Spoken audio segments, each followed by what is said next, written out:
The widespread protests that rocked the Arab world in 2011 began from here, Tunisia.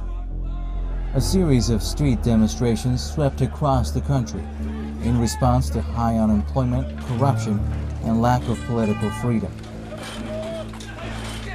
In mid-January that year, the Tunisian autocrat Zainal Abidine Ben Ali fled to Saudi Arabia on a journey of no return. His fall laid the groundwork for the democratization of the country, a rare experience in the entire Arab world. The Tunisian National Dialogue Quartet won the 2015 Nobel Peace Prize for its decisive contribution to the building of a pluralistic democracy. Now, after nearly a decade, it has come to light that Saudi Arabia and the United Arab Emirates in particular have long been brewing a coup plot to overthrow the fledgling democratic system in Tunisia.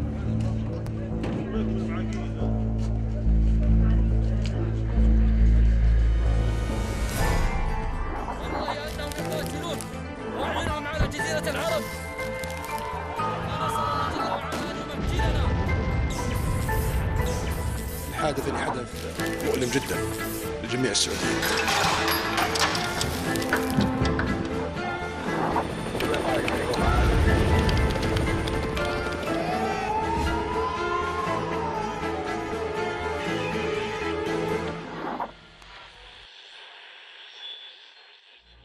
On May 21st, the Saudi whistleblower Mujtahid posted a series of tweets outlining a plot against the Tunisian government, the aim to repeat the Egypt scenario by putting an El-Sisi-like figure at the head of the state.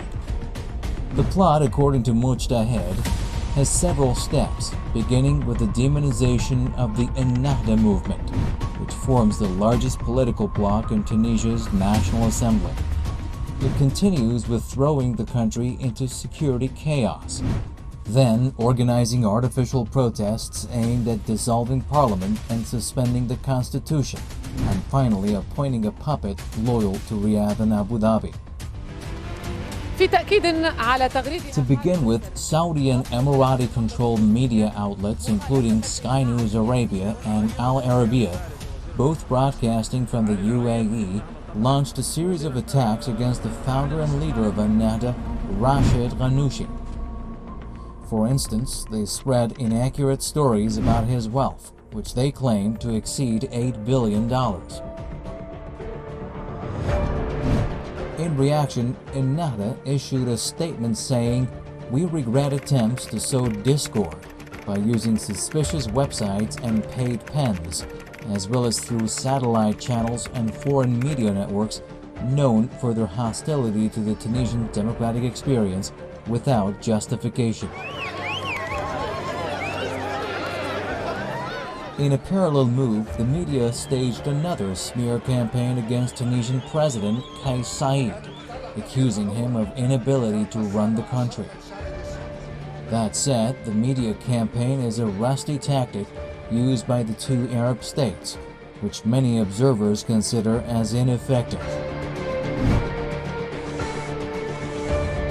It's nothing new to see the UAE-backed media talk about in negative terms the Islamists, whether it's in Tunisia or in Libya or in Egypt. This has been the case since 2013, since Sisi's coup, and there are many reasons behind it.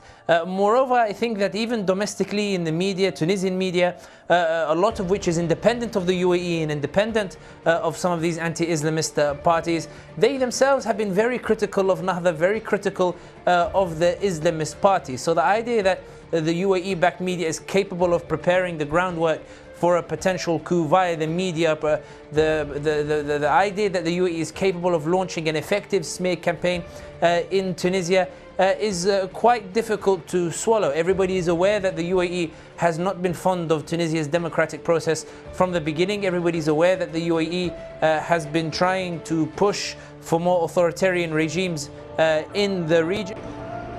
As for the artificial protests, they were just underway, according to Mujtahid's expose, that coincided with the coronavirus pandemic. The revelation was confirmed by a number of Turkish newspapers, including Yeni Şafak, according to which the Turkish intelligence service, MIT, thwarted a coup plot prepared by the UAE in Tunisia through documents found in Libya. According to Yeni Şafak, Mohammed Dahlan, advisor to the Crown Prince of Abu Dhabi, was the mastermind behind the plot. I don't think necessarily that the UAE is planning to instigate a coup in Tunisia or to instigate anything of that particular sort. And the reason being is that the framework of Tunisia actually makes it very difficult for a coup to take place. Instead, what the UAE is after is to prevent the Islamist party, the Nahda party, from establishing itself in the state, from becoming very strong. We've seen recently that Nahda have been trying to push Tunisia to side with the internationally recognized government in Libya, who the UAE despise. So we've seen the UAE try to back parties that are against the Nahda party, against the Islamist party, in a bid to rein in what they perceive as a Nahda that is growing stronger. And if the Islamists succeed in Tunisia, Turkey now has military bases in Libya. The UAE believe that the Islamists will also dominate Tripoli, so they'll have two Islamist governments in Tunisia and in Libya, which are antagonistic to Abu Dhabi.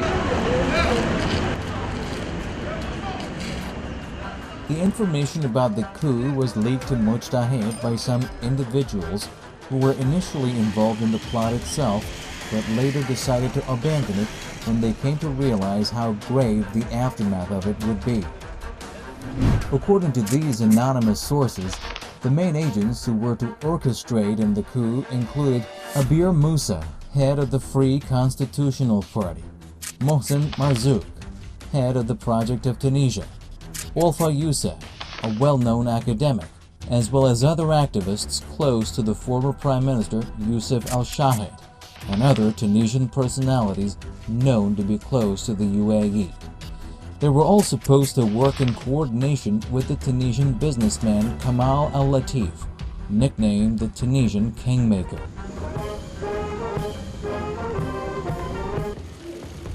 According to the insiders, Riyadh and Abu Dhabi are hell-bent in overthrowing Tunisian President Kais Saied, who is an Islamic leader, at any cost. Unlike many other Arab leaders, Saied has refused to come into the orbit of bin Salman and bin Zayed. The UAE in particular, the reason that they have a problem with the ruling system in Tunisia is not because of the ruling system itself. It is because the Islamists are the ones who dominate. And there's always been an historical antagonism between the Islamists and between Saudi and UAE on the other side. The other reason is that Qatar is the prime backer of the Islamists, and there is this wrestling for influence in the region between UAE, Saudi Arabia and Qatar. In other words, if the Islamists succeed and the Islamists are the ones that have been winning the elections, then this favors Qatar. And given that Qatar has deep alliances with the US, they established the US military base Al Udeid in Doha. The belief in UAE and Saudi is that Qatar, by bringing the Islamists to power and using its ties with the US, will target Saudi Arabia and the UAE next. A number of high-ranking security officials loyal to Kamal al-Latif have reportedly promised unlimited support in the 0 hour of the coup, according to the London-based daily newspaper Al-Quds Al-Arab.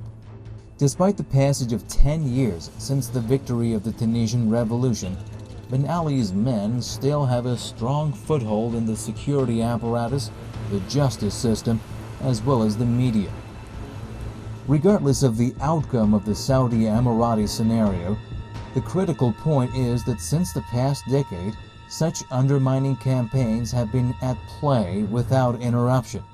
In tandem with each other, Saudi Arabia and the UAE have sought to weaken the democratic movements that formed during the Arab uprisings of 2011. In Egypt, they succeed.